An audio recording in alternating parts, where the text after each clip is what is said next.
Friends, welcome back to my channel. আজকে নিয়ে এসেছি তোমাদের জন্য মজার একটি কবিতা।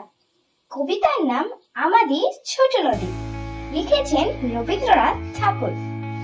আমাদের ছোট নদী চলে বাঁকে বাঁকে, বৈশাখ মাসে তার হাঁটু জল থাকে। পার হয়ে যায় গরু, পার হয় গাড়ি, দুই ধার উঁচু তার, ঢালু তার পাড়ি।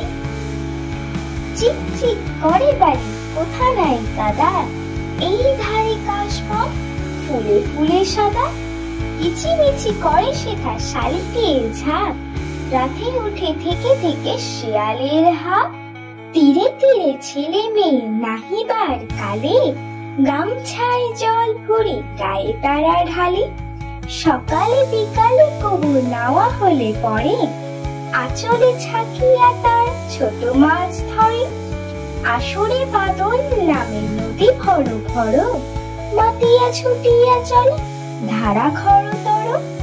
দুই কূলে বনে বনে উড়ে যায় সারা, বর্ষার উৎসবে জেগে ওঠে পাড়া।